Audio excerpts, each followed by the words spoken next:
Hello everyone, ఇలాంటి videos మీకు ముందుగా కావాలి అనుకుంటే మా ఛానల్ని సబ్స్క్రైబ్ చేసుకొని పక్కనే ఉన్న బెల్ ఐకాన్ని క్లిక్ చేయండి. అప్కమింగ్ రివ్యూలోకి వెళ్ళిపోదాం. రామచంద్రయ్య రోజా ద్వారా ప్రేమ్ చామంతి ఎందుకు విడిపోయారో తెలుసుకుంటారు. సో రామచంద్రయ్య చామంతి పరిస్థితి ఇలా ఉండడానికి కారణం పరోక్షంగా నేనే, కాబట్టి చామంతి బిడ్డ జీవితాన్ని నేనే బాగు చేయాలి అని రోజాని అడ్డు పెట్టుకొని జైలు నుండి తప్పించుకుంటారు. పోలీస్ వెహికల్లో రోజా రామచంద్రయ్య ఇద్దరు వెళ్తూ ఉంటే వెహికల్ బ్రేక్ డౌన్ అవుతుంది. సో వెంటనే రామచంద్రయ్య రోజాని పారిపోమని చెప్తాడు. రోజా అక్కడి నుండి పారిపోతుంది. రామచంద్రయ్య కూడా తప్పించుకుంటాడు. పోలీసులందరూ ఇంకా రామచంద్రయ్య కోసం వెతుకుతూ ఉంటారు. షూట్ ఎట్ సైట్ ఆర్డర్ని కూడా ఇస్తారు, అంటే ఎక్కడ కనిపిస్తే అక్కడ షూట్ చేసేయమని చెప్పి. సో అలా అందరూ వెతుకుతూ ఉంటే ఒకవేళ చామంతి వాళ్ళ కూతురు కదా, వాళ్ళ ఇంటికేమైనా వెళ్ళాడేమో, వెళ్దామని చెప్పి ఇంకా ఇన్స్పెక్టర్ టీం అయితే కొంతమంది చామంతి ఉంటున్న రమాదేవి ఇంటికి వస్తారు. కరెక్ట్గా అప్పుడే హర్షవర్ధన్ చామంతితో, అమ్మ చామంతి, నేను రెస్ట్ తీసుకోమని చెప్పాను కదా, ఎందుకు ఈ పనులన్నీ చేస్తున్నావు అని అడిగితే, పర్లేదు అయ్యగారు, నాకు ఇలాంటివన్నీ అలవాటే అని పాపం నార్మలైజ్ అయిపోతూ ఉంటుంది. కరెక్ట్గా అప్పుడే రమాదేవి వాళ్ళ ఇంటికి పోలీసులు వస్తారు. వచ్చి జైల్లో ఉన్న రామచంద్రయ్య తప్పించుకున్నారు అండ్ ఆయనపై షూట్ ఎట్ సైట్ ఆర్డర్స్ అయితే పాస్అవుట్ అయ్యాయి. కాబట్టి మీరు అతని ఒకవేళ ఇక్కడికి వస్తే మాకు ఇన్ఫామ్ చేయండి. ముఖ్యంగా చామంతి, ఆయన మీ గురించే తప్పించుకున్నాడని ఇన్ఫర్మేషన్ ఉంది. కాబట్టి నువ్వు మాత్రం మీ నాన్నని దాచిపెట్టకూడదు. మీరు అనుకున్నంత మంచిది కాదు మా పోలీస్ డిపార్ట్మెంట్. ఎక్కడైనా ఆయన దాచారని తెలిస్తే మిమ్మల్ని కూడా జైల్లో పెట్టాల్సి వస్తుంది అని చెప్పి అక్కడి నుండి వెళ్ళిపోతారు. ఇంకా వెంటనే ప్రేమ్ అండ్ చామంతి ఇద్దరు బయటకు వస్తారు. బాబు, నాన్నేంటి జైలుని తప్పించుకోవడం ఏంటి బాబు? లేదు, ఏదో జరిగింది, అదేంటో తెలుసుకోవాలి బాబు అని అంటుంది చామంతి. చామంతి, నువ్వేమీ కంగారు పడద్దు, నేనున్నాను కదా, నేను ఎలానే తెలుసుకుంటాను.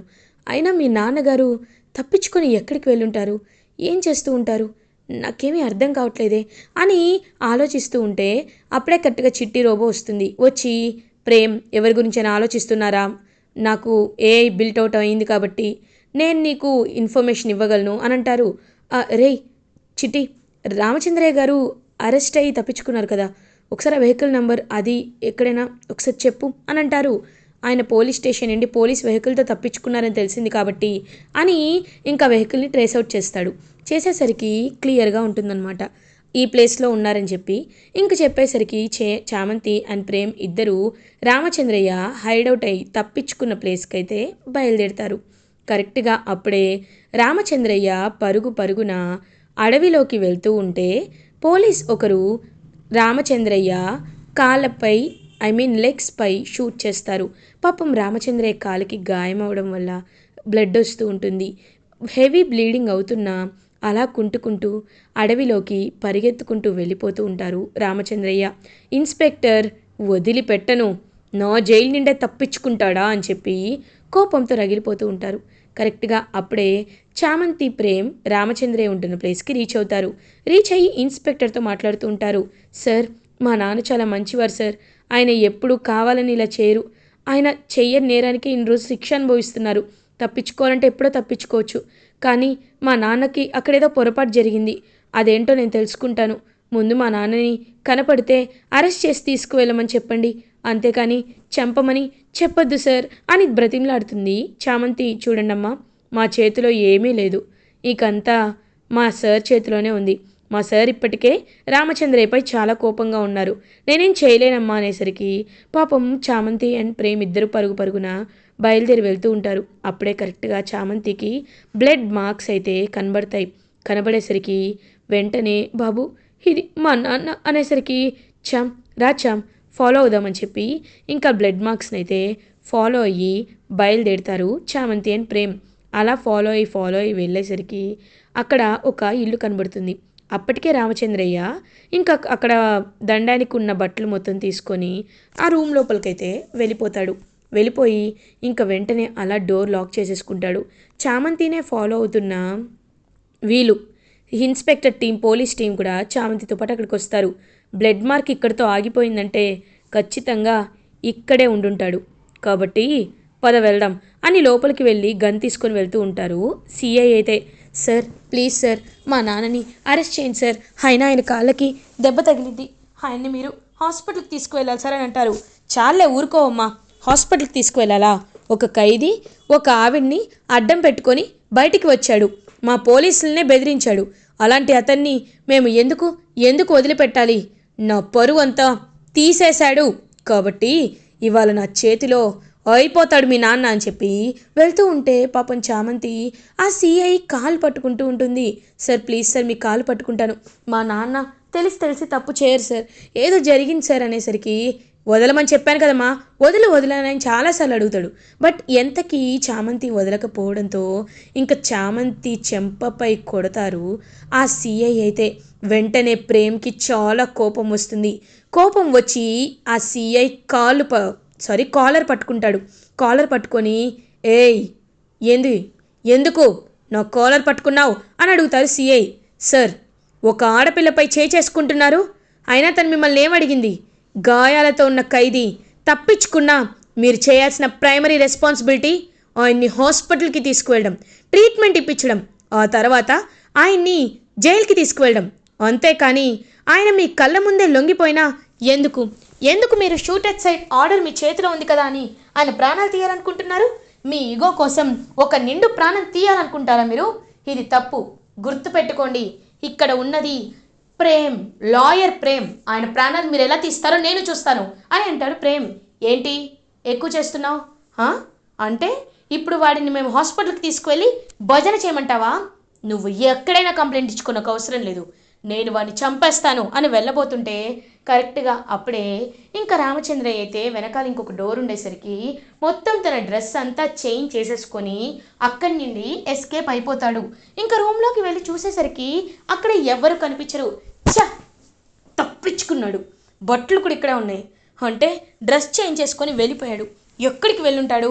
రేయ్, హాస్పిటల్స్ అన్నీ చెక్ చేయండి రా, కాళ్ళకి గాయంతో ఎక్కడి వరకు వెళ్ళలేడు, తప్పించుకోలేడు అని చెప్పి ఇంకా అలా ఇన్స్పెక్టర్ కోపంతో రగిలిపోతూ ఉంటే పాపం చామంతి ఏమో నాన్న ఇదంతా ఎందుకు ఇదంతా చేస్తున్నావని పాపం చాలా బాధపడుతూ ఉంటుంది. ఇది ఇలా ఉండగా రమాదేవి బాగా బాధపడుతూ భయపడిపోతూ వణికిపోతూ ఉంటుంది గజగజ. అప్పుడే కరెక్ట్గా రమాదేవి భుజంపై చేయి పడగానే వద్దు నన్ను చంపద్దు అని అంటుంది రమాదేవి. అత్తయ్య, నేను ఏంటి చంపద్దు అంటున్నారు, ఎవరిని గుర్తు చేసుకుంటున్నారు అని అడుగుతుంది. రోజా, ఎవరిని కాదులే, ఏంటి ఇలా వచ్చావు రోజా అని అడుగుతుంది. ఏం లేదు, కొంచెం భయంగా ఉంటే మీరు నాకు ధైర్యం చెప్తారేమో అని వచ్చాను అత్తయ్య గారు అని అంటుంది. భయమా? ఎందుకు? అయినా కుక్కిన పేనులా జైల్లో పడుండే రామచంద్రయ్యకి అంత పౌరుషం రావడం ఏంటి? ఎవరినో అడ్డు పెట్టుకొని జైలు నుండి తప్పించుకోవడం ఏంటి?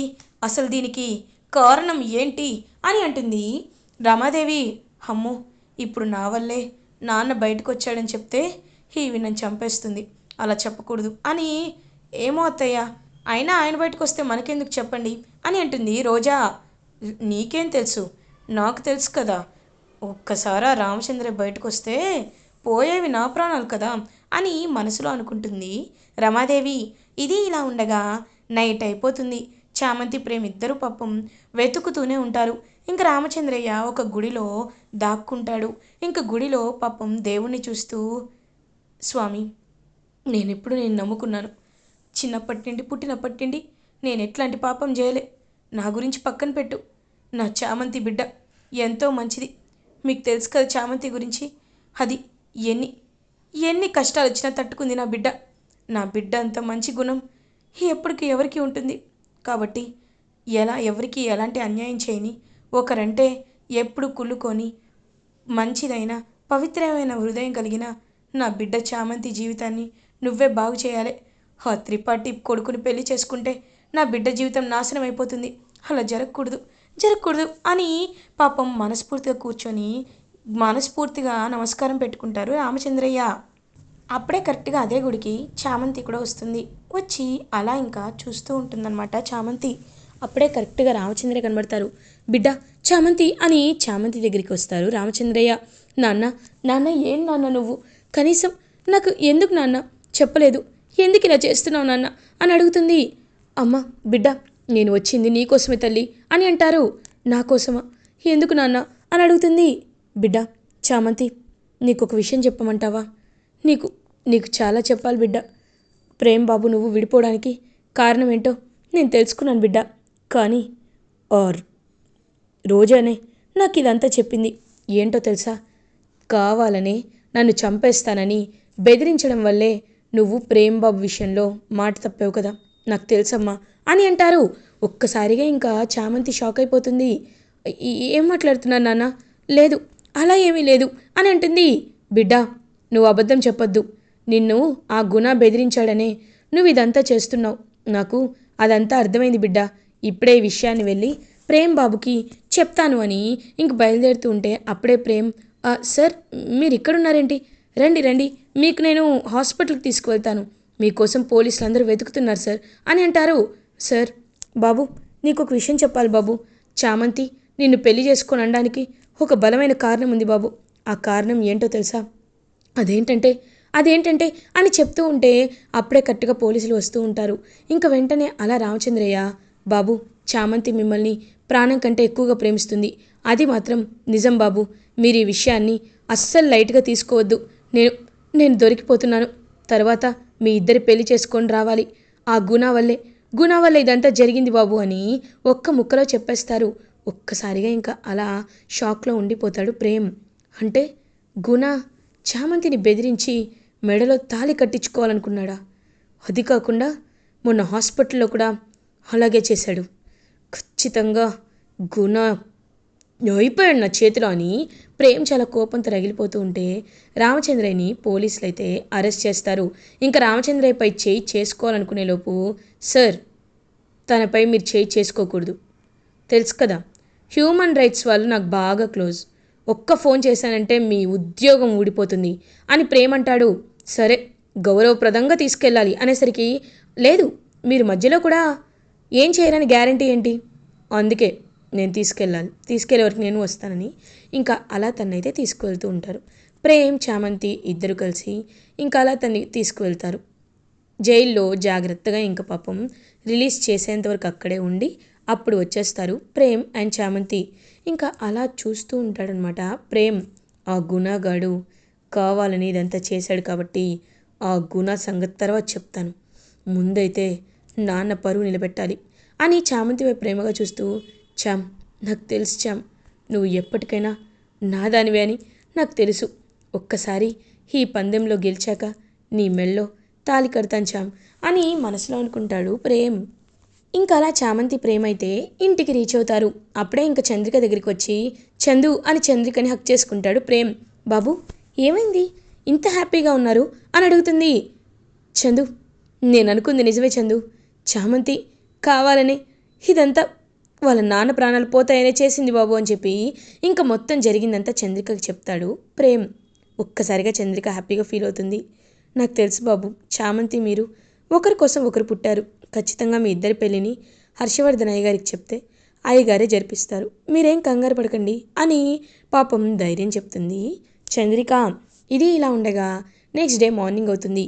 ప్రేమ్ హ్యాపీగా బయటికి వచ్చి నానా నానా అని పిలుస్తాడు.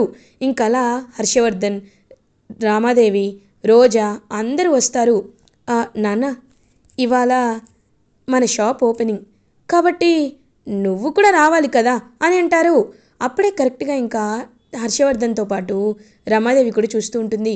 రమాదేవి ఏమో, ఏంటి మీ నాన్న ఒక్కరినే పిలుస్తున్నావు, అమ్మంటే ప్రేమ ప్రేమ అంటావు, అవసరం లేదా నేను అని అంటుంది రమాదేవి. అయ్యో అలాంటిదేమీ లేదమ్మా, నువ్వు వస్తావో రావోనని అని అంటాడు పాపం ప్రేమ్. నేను రాకపోతే అక్కడ నీ గృహప్రవేశం ఎలా ఆపుతాన్రా? నువ్వు సైకలాజికల్గా దెబ్బ తీయాలనే కదా నేను ప్రయత్నిస్తుంది. ఆదిలోనే హంసపాదంలాగా నీకు అడుగడుగున ఆటంకాలు సృష్టించాలనే కదా నేను కోరుకునేది. అలాంటప్పుడు నువ్వు రాకపోతే ఎలా చెప్పు? నేను రాకపోతే నేను వస్తా. అక్కడ నీ ఇనాగరేషన్, నువ్వు డిజైనర్ స్టూడియో ఓపెన్ చేస్తున్నావు కదా, ఆ షోని అట్టర్ ఫ్లాప్ చేస్తా అని మనసులో అనుకుంటుంది రమాదేవి. ఇంకా అలా రమాదేవి కూడా మంచి శారీ కట్టుకొని బయలుదేరుతూ ఉంటే చామంతి, అమ్మగారు ఆగండి అని అంటుంది. ఏంటే, ఎందుకు ఆగమంటున్నావు అని అంటుంది రమాదేవి. అయ్యో అమ్మగారు, ఎందుకంటారేంటి, మీరు రాకూడదు కదా. అదేంటయ్య గారు, మీరు కూడా మర్చిపోయారా అని అంటుంది చామంతి. ఏ విషయం అమ్మా అని అంటారు హర్షవర్ధన్. ఇన్ని రోజులు ఏది ఎటు వచ్చినా ఏది ఏమైనా అమ్మగారు రోజమ్మ ఏమంటూ ఉంటారు, అగ్రిమెంట్లో భాగంగా నేను నీకు ఏమీ చేయకూడదు, అగ్రిమెంట్లో భాగంగా నువ్వు మా ఫ్యామిలీ అని చెప్పుకోకూడదు అని అంటారు కదా అయ్యగారు. గుర్తుందా? ప్రేమ్ బాబు మొదటి రోజు ఆశీర్వాదం తీసుకుందామని రమాదేవి అమ్మగారి దగ్గరికి వెళ్తే రమాదేవి అమ్మగారు ఏమన్నారు, ఈ ఫ్యామిలీకి నీకు ఎలాంటి సంబంధం లేదు అని అగ్రిమెంట్లో రాసున్నప్పుడు నేను నీకు ఆశీర్వాదం ఇస్తే అది కూడా రిలేషన్ కిందకే వస్తుంది కదా అన్నారు. అలాంటప్పుడు ఈ ఓపెనింగ్ ఫంక్షన్కి ఆవిడ రాకూడదు కదా, అప్పుడు ఆవిడ అగ్రిమెంట్లో మాట తప్పినట్టే కదా అని అంటుంది చామంతి. ఒక్కసారిగా ఇంకా రమాదేవి షాక్ అయిపోతుంది. నేనేదో అనుకుంటే ఇదేంటి ఇలా మాట్లాడుతుంది అని అనుకుంటుంది. అది కచ్చాం అని అంటారు. బాబు అగ్రిమెంట్ అంటే అగ్రిమెంటే బాబు, అగ్రిమెంట్ని ఎవ్వరూ మితిమీరకూడదు అని అంటుంది చామంతి. అయితే నేను కూడా రాకూడదు కదమ్మా చామంతి అని అంటారు హర్షవర్ధన్. అంటే బాబు అని అంటుంది. నాకు తెలుసు వాడు ఎక్కడున్నా సక్సెస్ అవ్వాలని నేను కోరుకుంటాను. నువ్వు చెప్పిన పాయింట్ కరెక్టే. రమా మనం వెళ్ళట్లేదులే, ఏం పర్లేదు, చంద్రిక నువ్వు వెళ్ళు అని చంద్రికని పంపిస్తారు. చంద్రిక చేతుల మీదే డిజైనర్ స్టూడియోని ఓపెన్ చేసేసరికి ఇంకా అలా ఫ్యామిలీ మెంబర్స్ అందరూ చాలా హ్యాపీగా ఫీల్ అవుతారు. తన ప్లాన్ అంతా ఫ్లాప్ అయిపోయినందుకు చాలా ఇరిటేటింగ్గా ఫీల్ అవుతుంది రమాదేవి ప్లాన్ని సక్సెస్ఫుల్గా తిప్పికొడుతుంది చామంతి. ఇలా ఎపిసోడ్ ఎండ్ అవుతుంది. ఫర్దర్ ఎపిసోడ్ రివ్యూస్ ముందుగా మీకు కావాలి అనుకుంటే మా ఛానల్ని సబ్స్క్రైబ్ చేసుకోండి. Thanks for watching.